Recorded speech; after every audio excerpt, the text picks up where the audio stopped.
Hi, and welcome to the Reconnect Factor, the podcast of the Power Play Reconnect experience. This is the place where you can rest your mind, play a little, and reconnect to your unique, authentic, and creative self. I'm your host, Ruth Haskins. I'm glad you can be with me today. And as always, I'm going to start with a question. What's going well for you today? I want you to take a moment to think before you answer.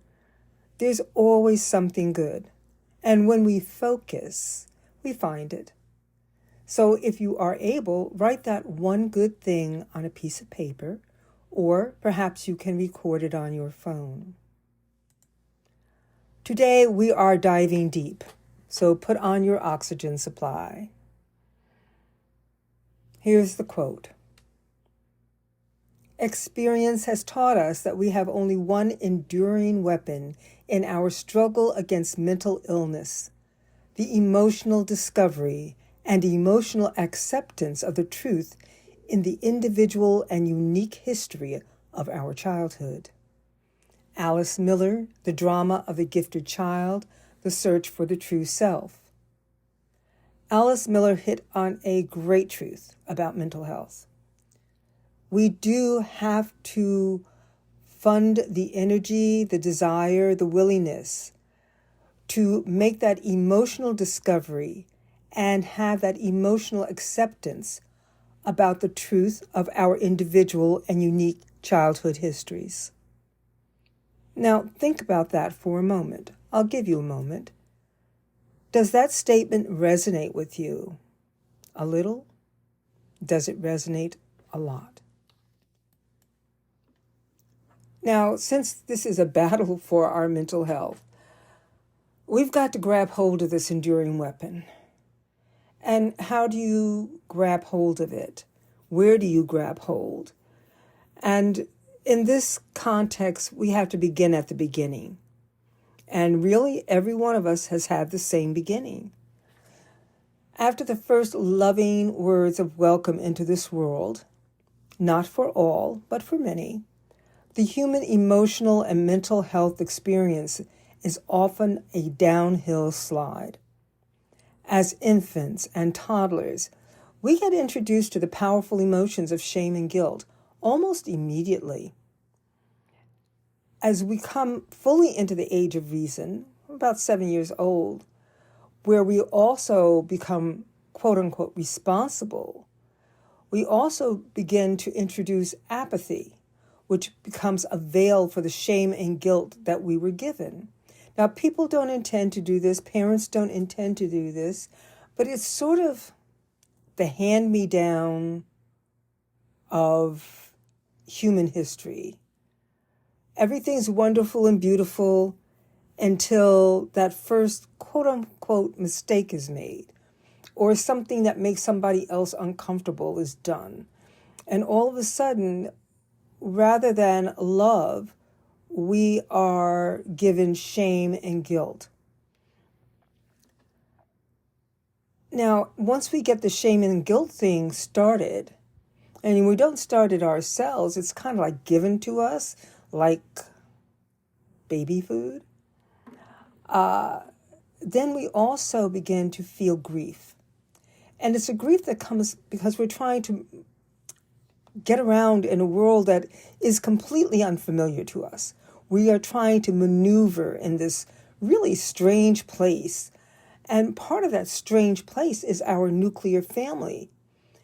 And what makes it so strange is that this nuclear family that gives messages of I love you so quickly, so easily, can also follow up with actions and words that clearly say, you are not lovable. So we learn to develop a character of fear in our thoughts, personalities, and actions. We begin to react at a deep emotional level, and some call this psychic scarring. And we're reacting to the threats that we receive from those who, in our young eyes, have the ability and power to carry them out. These are not empty threats to us. If someone says to a 7-year-old or a 5-year-old, because they're misbehaving, there's the door, let it hit you in the back. That is not a minor threat to a child. Or if they're misbehaving and you get them out into the parking lot of a huge store and you say, I'm going to leave you here until you decide to act like a grown-up, that's not an idle threat to a child. And if you have the audacity to walk away and get into your car, you have done irreparable harm. This psychic scarring goes on in so many ways, and one of the chief ways it comes up too is always in discipline. You know that threat, stop that crying, dry it up, there's plenty more where that came from. And we tried hard to stifle the sniffles and the hurt. The child standing in the parking lot alone is trying to not be hysterical, but they are. The child who's been told, there's the door, let it hit you in the back, is also terrified. And so we try very hard to stifle the sniffles and the hurt, and often we succeed. The result, however, was fear and the seed of hostility.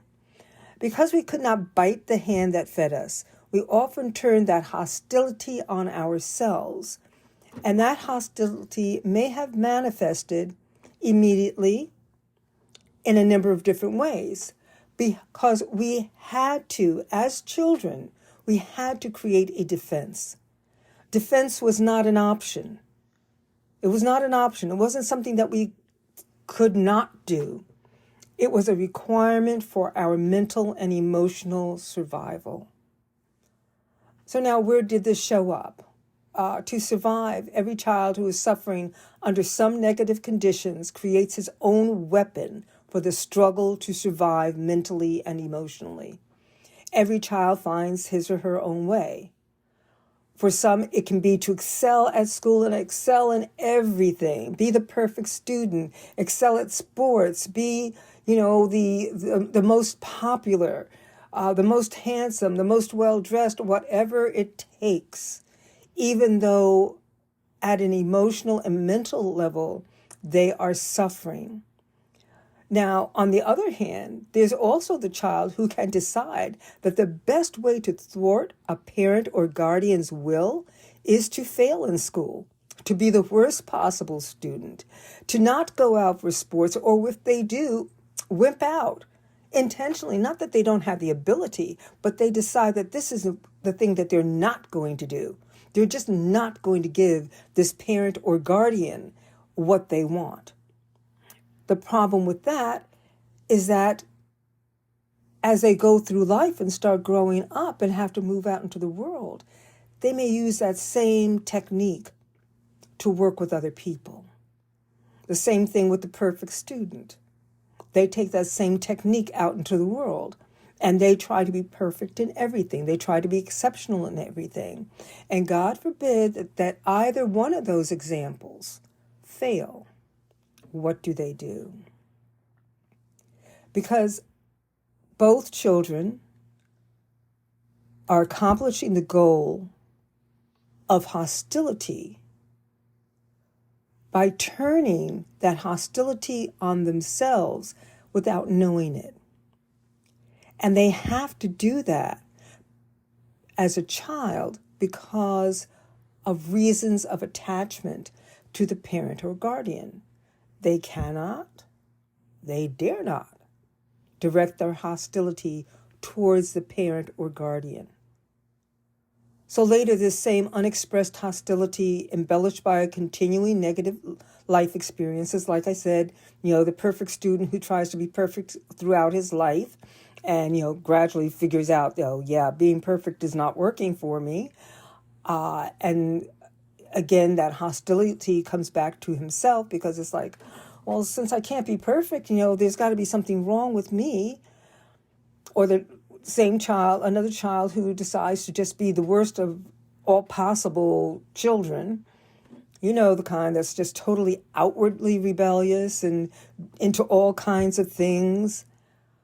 Well, this hostility, which is usually unexpressed, not verbally and not directly to the person or persons it needs to be directed to, this same unexpressed hostility becomes embellished by continued negative life experience, and it digs a hole deep within us, which we fill with anger. And then when the anger is expressed, it comes out in a way that harms us first. We turn that anger, we turn that hostility on ourselves in some form of self-harm. And in our world, addictions are the answer. And there are 1,001 addictions. It's not just drugs and alcohol. It's not just nicotine. It can be food. It could be shopping. It could be 1,000 different things. As a nation, we are addicted to something. Everyone is addicted to something. So at this point, because this is such a heavy topic, I'm not going to claim to be the one who knows it all. I don't. I need to acknowledge that what I am saying is from my own experiences, my own observations, and my own insights. I would encourage you to gain a deeper understanding of attachment and how corrupting the attachment need damages us in childhood. I recommend The Myth of Normal by Dr. Gabor Mate, as well as all of his books. He has a wonderful book on parenting about how parents have to work at holding on to their children. Dr. Mate understands and explains very well how early childhood trauma changes who we are created to be. In other words, trauma cuts us off from ourselves. We lose that original, creative, authentic self because we must do something. We must find a weapon to maintain any level of our emotional and mental health. So on that note, I'm going to keep this podcast a little bit short. I think it's going to be short. It may not be. But I want you to remember Edith. Edith. Edith? Edith who? Many of you remember Archie Bunker's wife. Remember how Archie would tell Edith to stifle it whenever Edith had something important to say about what she felt or when she had an opinion. You know, it was a laugh moment in the script, but many, many of us felt for Edith. We cringed at the way that Archie spoke to her. We cringed at the way that she was not able to stand up for herself, and she allowed her husband to browbeat her. At times, we may have even wondered, what's wrong with her? Why doesn't she stand up for herself?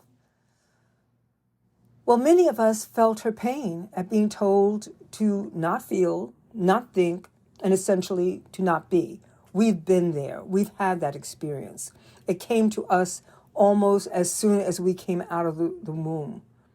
As infants and toddlers, we were constantly given pretty much that message. And then on top of it, when we did express our feelings, when we did say what we thought, when we did take actions that spoke about who we were in the moment, we were given shame and guilt as a response.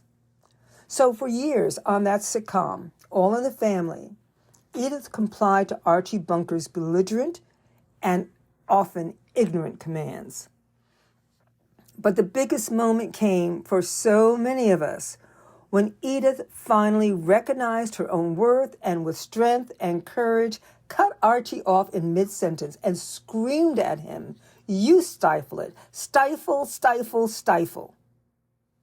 Now, if Edith had been a real person, not a screen character, we would have said that at that moment she had a breakthrough, and that the breakthrough probably reached beyond Archie to all the people who had ignored, abused, and shamed her during her entire life. At some point in our lives, we all need to summon Edith's strength and courage and scream at the phantoms in our past and present who are with us, and they're just there to deride us and challenge our worthiness to be who we are. We get shame and guilt, grief, fear, and anger. Those are their weapons which constantly stifle us, hiding from ourselves the person we are born to be. Today, we are going to create the first page in our notebook. At the top of the page, we will write, stifle, stifle, stifle. And then you will write your manifesto. It may go something like this. Today, I will not stifle myself. I will not allow anyone to stifle me. I have the right to make mistakes. Although I may sound foolish or look foolish as I state my truth, I refuse to accept shame, guilt, grief, and fear for being who I am or who I have been in my past. When people try to demean or control me, encouraging in me these low-level emotions, I will tell them silently or out loud to stifle. I am free to be me. I don't have to be who you think or want me to be. I am worthy. I deserve to be heard. More than just a thought. This is the Reconnect Factor, the podcast of the Power Play Reconnect experience. For more information about parenting, childhood trauma, and how it affects us throughout our lives, please discover the works of Dr. Gabor Mate, including Hold On to Your Kids, Why Parents Need to Matter More Than Peers, and his most recent book, The Myth of Normal. Both can be found at fine bookstores and online at Amazon.com. For more information, please visit www.drgabormate.com. The Reconnect Factor hosts creativity workshops. Our next workshop is scheduled for April 26, 2024. To learn more, contact us at rchvw.co@gmail.com.